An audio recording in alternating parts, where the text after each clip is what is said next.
Nah, adapun materi yang akan saya jelaskan sekarang adalah frame. Oke ya, frame adalah teknik yang digunakan untuk Unpad mengajar. Pada mata kuliah Kalkulus 2 dengan materi aturan dasar integral.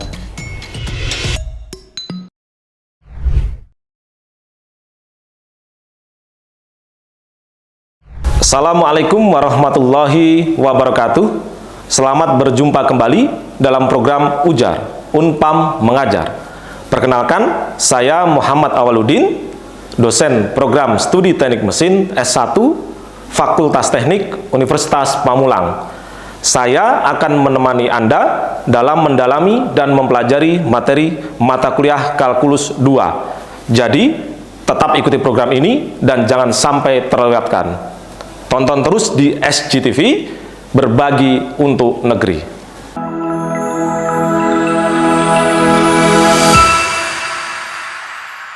Pada pertemuan kali ini, saya akan memaparkan materi tentang integral tentu fungsi aljabar.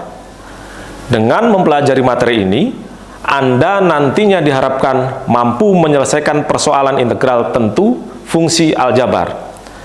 Poin-poin penting yang akan saya sampaikan kali ini akan dibagi menjadi 3, yaitu penjumlahan Riemann yang pertama, kedua fungsi integral tentu, dan ketiga integral tentu fungsi aljabar. Bagaimana? Menarik bukan? Sudah siap untuk belajar? Baiklah, mari kita mulai.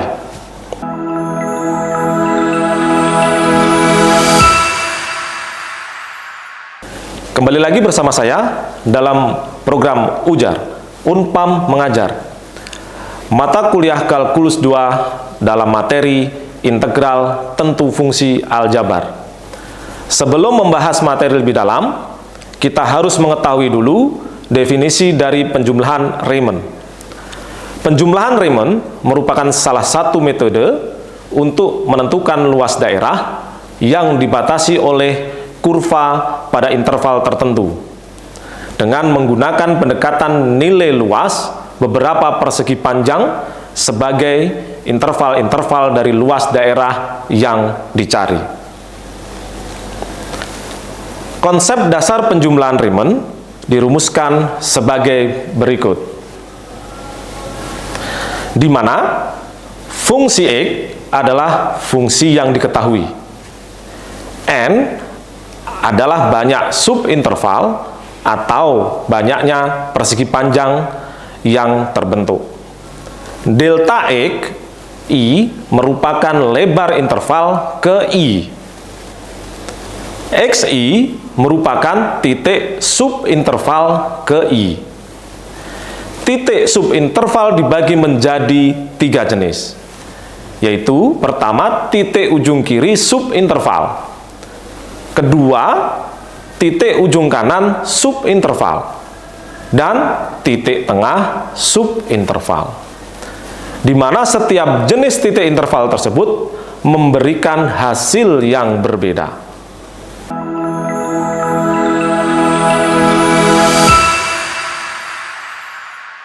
Misal diketahui fungsi f yang terdefinisi dalam bentuk interval tertutup a, b, kemudian interval AB dibagi menjadi n subinterval ujung kanan yang melewati titik-titik A sama dengan X0, lebih kecil daripada X1, lebih kecil daripada X2, lebih kecil daripada X3, dan lebih kecil daripada X4 sama dengan B.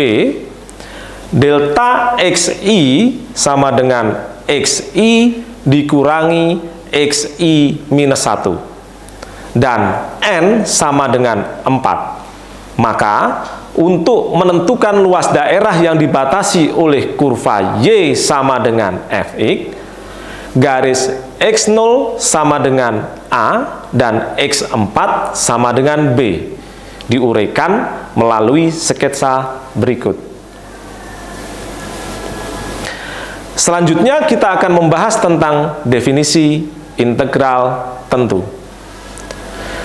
Integral tentu atau definite integral merupakan limit dari penjumlahan Riemann dari konsep luas daerah.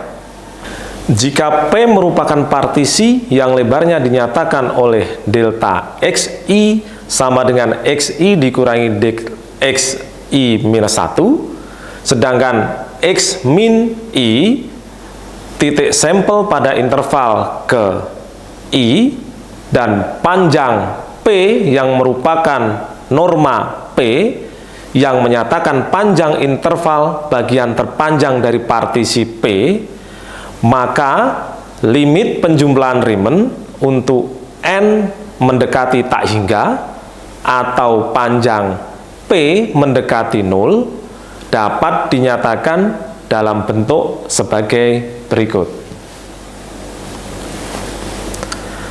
Sehingga secara umum fungsi f kontinu pada interval a, b akan menjadi fungsi sebagai berikut. Dengan keterangan fx sama dengan fungsi integran, dx merupakan variabel integrasi, fx adalah hasil dari integrasi, a merupakan batas bawah dari variabel integrasi, dan b merupakan batas atas dari variabel integrasi. Sedangkan fa merupakan hasil integrasi untuk batas atas, dan fb merupakan hasil integrasi untuk batas bawah. Selanjutnya, sifat-sifat integral tentu dibagi menjadi 6, yaitu integral fungsi x delta x dengan batas a sampai b, 2 integral fungsi x delta x dengan batas a sampai b sama dengan minus integral fungsi x delta x dengan batas a sampai b. Ketiga, integral k dikali fungsi x delta x dengan batas a sampai b sama dengan k dikali integral fungsi x delta x dengan batas a sampai b, c. Dan keempat, integral dalam kurung fungsi x delta x ditambah fungsi x delta x dengan batas a sampai b sama dengan integral fungsi x delta x dengan batas a sampai b ditambah integral fungsi x delta x dengan batas a sampai b. Kelima, integral dalam kurung fungsi x delta x dikurangi fungsi x delta x dengan batas a sampai b sama dengan integral fungsi x delta x dengan batas a sampai b dikurang integral fungsi x delta x dengan batas a sampai b. Terakhir, integral dalam kurung fungsi x delta x dikurang integral fungsi x delta x dengan batas a sampai b sama dengan integral dalam kurung fungsi x delta x dikurang fungsi x delta x dengan batas a sampai c.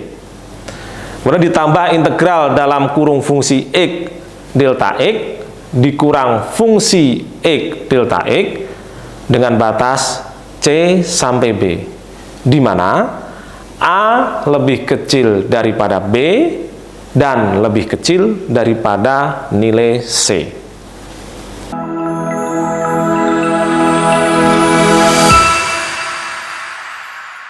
Kembali lagi bersama saya dalam mata kuliah Kalkulus 2 untuk memahami lebih lanjut materi integral tentu fungsi aljabar. Mari kita perhatikan contoh soal berikut ini. Ada 4 soal yang kita akan bahas pada kali ini. Pertama adalah integral 5dx dengan batas area 1 dan 3. Kedua adalah integral 6x dx dengan batas area 1 dan 2. Ketiga, integral setengah X pangkat 3 dx ya, dengan batas areanya minus 1 dan 3. Dan terakhir adalah integral 3 per X kuadrat dx dengan batas area 1 dan 2. Mari kita coba selesaikan contoh soal berikut. Yang pertama, kita perhatikan integral 5x dx dia tidak mempunyai variabel ya. Berdasarkan rumus integral yang telah Anda pelajari, maka menjadi 5x dengan batas 1 dan 3 karena areanya adalah 1 dan 3. Sehingga kita masukkan nilainya ya, 5 dikalikan 1 dikurang 5 dikalikan 3 dikurangi 5 dikali 1 ya, sehingga hasil akhirnya adalah 10 ya. Sangat mudah ya contoh yang pertama ya. Kemudian kita lanjut contoh yang kedua ya. Integral 6x dx ya, dengan batas areanya 1 dan 2 ya. Ini ada variabel x-nya ya, berpangkat 1 ya, berarti ini nilai n-nya adalah 1. Nah, kita coba selesaikan berdasarkan rumus integral yang telah Anda pelajari, menjadi integral ya 6x pangkat 2 ya, 6x pangkat 2 per 2 dengan batas area 1 dan 2 ya. Kemudian kita masukkan nilainya 1 dan 2 batasannya ya, sehingga menjadi 3 dikali ya 2 pangkat 2 ya, dikurangi 3 kali 1 pangkat 2 ya. Nilai akhirnya kalau kita lihat ya, berarti 12 dikurangi 3 9 ya. Oke. Mudah kan? Nah, sangat mudah sekali. Kita lanjutkan yang contoh ketiga ya. Integral setengah X pangkat 3 dengan batas areanya minus 1 dan 3. Nah, ini variabel pangkatnya sudah lebih dari 1 ya. Kemudian dia memiliki koefisien juga ya, K-nya setengah ya, berarti ini. Nah, berdasarkan rumus integral yang sudah Anda pelajari sebelumnya, maka kita bisa keluarkan setengahnya dulu ya, menjadi setengah dikalikan integral X pangkat 3 dx. Nah, baru kita integralkan menjadi setengah X pangkat 4 per 4 dengan batasan minus 1 sampai 3 ya. Jangan lupa kalau rumus integral berarti nanti xn plus 1 ya, dibagi nanti bawahnya juga n plus 1, sehingga nilainya X pangkat 4 per 4 dengan areanya minus 1 sampai dengan 3. Tinggal Anda nanti masukkan ini. Nah, kalau sudah dapat, Anda masukkan nilainya ya, dengan batasannya. Jadi 1/8 dikali 3 pangkat 4 ya, dikurangi 1/8 dikali minus 1 pangkat 4. Nah, oke, sehingga hasil akhirnya karena penyebutnya sama, Anda bisa cepat menguranginya ya. Nah, oke. Hasil total akhirnya adalah 10 ini ya. Mudah ya.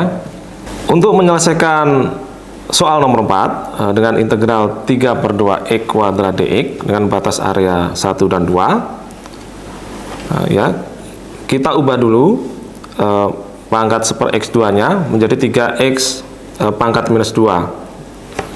Nah, sesuai dengan rumus integral yang sudah Anda pelajari, maka hasilnya menjadi 3 dikalikan X pangkat minus 1 dibagi minus 1 dengan batas area 1 dan 2. Nah, kemudian kita masukkan nilainya ya, menjadi minus 3/2 dikurangi minus 3/1 ya. Anda samakan dulu penyebutnya Sehingga hasil akhirnya adalah 3/2. Bagaimana? Sangat mudah bukan? Nah, itu adalah beberapa contoh. Nah, untuk Anda supaya lebih bisa, nanti Anda bisa mengerjakan contoh-contoh yang lain.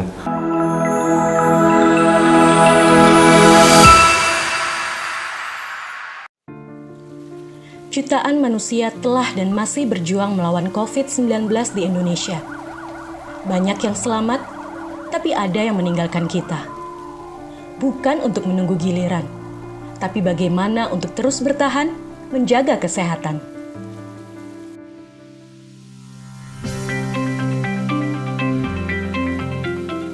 Ketika cuaca sedang tidak menentu, menjaga kebugaran dan imun tubuh itu nomor 1.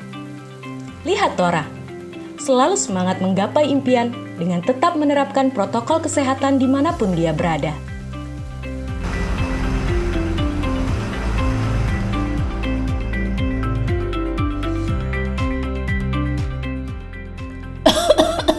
Inilah pentingnya untuk tetap waspada, dapat mencegah kita tertular virus COVID-19. Juru sakti 3M. Mencuci tangan, memakai masker, dan menjaga jarak. Inilah jurus sakti mencegah penularan COVID-19.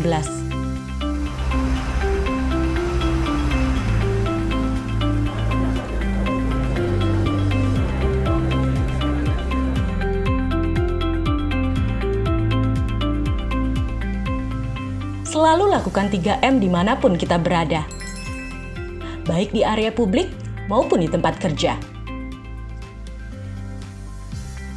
Selain jurus sakti 3M, kita juga harus mendukung pemerintah dalam pelaksanaan 3T dan vaksinasi. 3T adalah testing, melakukan tes antibodi atau antigen atau PCR secara rutin. Telusur, penelusuran kontak dari orang yang terpapar COVID-19. Tindak lanjut isolasi, menjalankan perawatan yang sesuai dengan anjuran pemerintah. Vaksinasi merupakan satu upaya untuk membentuk kekebalan komunitas terhadap virus COVID-19. Masyarakat Indonesia akan divaksinasi secara bertahap sesuai dengan ketentuan pemerintah. Mari kita dukung vaksinasi COVID-19 di Indonesia. Ingat ya, jurus sakti 3M. Mencuci tangan, memakai masker, dan menjaga jarak. 3T, testing, telusur, dan tindak lanjut isolasi.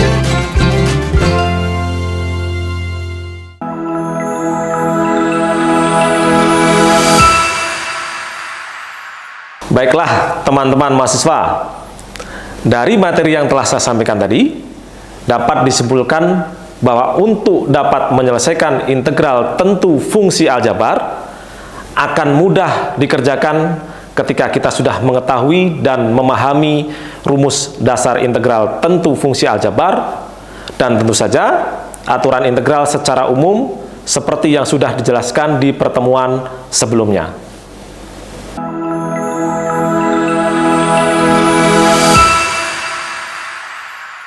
Demikianlah tadi materi tentang integral tentu fungsi aljabar. Semoga dengan materi ini Anda lebih siap untuk mempelajari bab-bab berikutnya di Kalkulus 2. Terima kasih, sampai jumpa lagi di episode selanjutnya. Salam ujar, wassalamualaikum warahmatullahi wabarakatuh.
Oke, Pak Umar, setelah tadi saya cek tensinya setelah 3 kali, ternyata tensinya masih tinggi. Nah, hal ini tidak bisa dulu nih untuk Bapak untuk melanjutkan ke vaksinasi.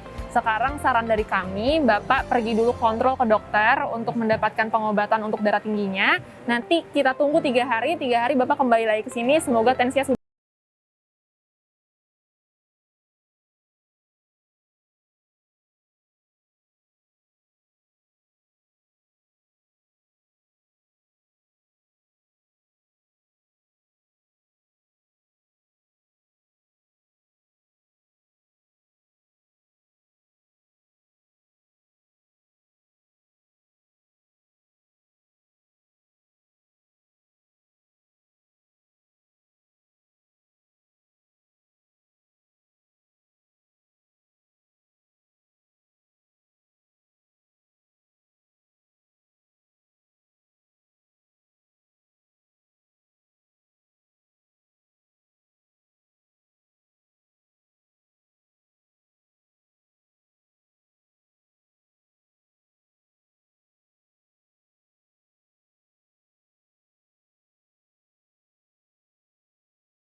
Thalassemia adalah penyakit kelainan darah, di mana umur darah 2-4 kali lebih pendek dibanding darah normal.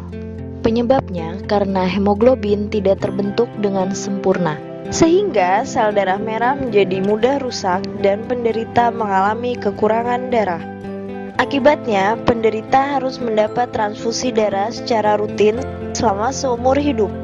Jika satu orang bisa donor darah 4 kantong dalam 1 tahun, setidaknya dibutuhkan 12 orang untuk mencukupi kebutuhan darah penderita thalassemia selama 1 tahun.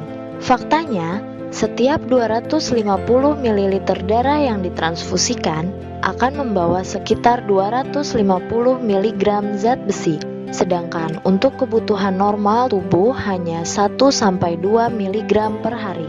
Akibatnya, terjadi penumpukan zat besi dalam tubuh dan bisa menyebabkan gagal jantung, pembekakan hati, dan limfa. Setiap 3 jam ada 1 anak yang menderita thalassemia. Dalam 1 tahun diperkirakan akan ada 2.500 anak yang menderita thalassemia.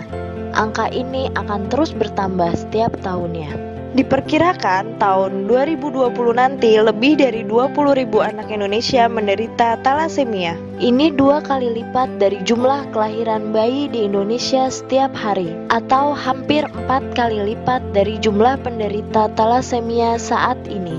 Talasemia terbagi menjadi dua, talasemia mayor dan talasemia minor. Talasemia mayor adalah orang yang menderita penyakit talasemia, sedangkan talasemia minor hanya sebagai pembawa gen talasemia dengan gejala anemia ringan, sehingga mereka tidak perlu pengobatan talasemia. Secara fisik, pembawa talasemia tidak dapat dibedakan dengan manusia yang memiliki sel darah normal. Mereka bisa bekerja, menikah, dan melakukan aktivitas lainnya, bahkan mampu mendonorkan darah.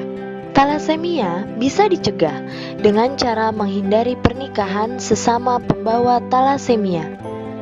Bagaimana cara mendeteksinya? Satu-satunya jalan adalah dengan screening darah untuk mengetahui apakah normal atau pembawa talasemia. Bagaimana mekanisme penurunannya? Talasemia diturunkan dari orang tua kepada anaknya. Jika sesama talasemia mayor menikah, mereka akan melahirkan 100% anak talasemia mayor. Jika talasemia mayor menikah dengan pembawa talasemia, maka akan melahirkan 50% anak talasemia mayor. Jika sesama pembawa talasemia menikah, maka akan melahirkan 25% anak talasemia mayor. Akan tetapi, jika pembawa talasemia menikah dengan pasangan normal, maka tidak akan melahirkan anak talasemia mayor. Begitu juga jika talasemia mayor menikah dengan pasangan normal. Di Indonesia, 6-10 dari 100 orang adalah pembawa talasemia. Jika penduduk Indonesia berjumlah 200 juta jiwa, maka ada 20 juta orang pembawa talasemia. Ini setara dengan jumlah penduduk Yogyakarta.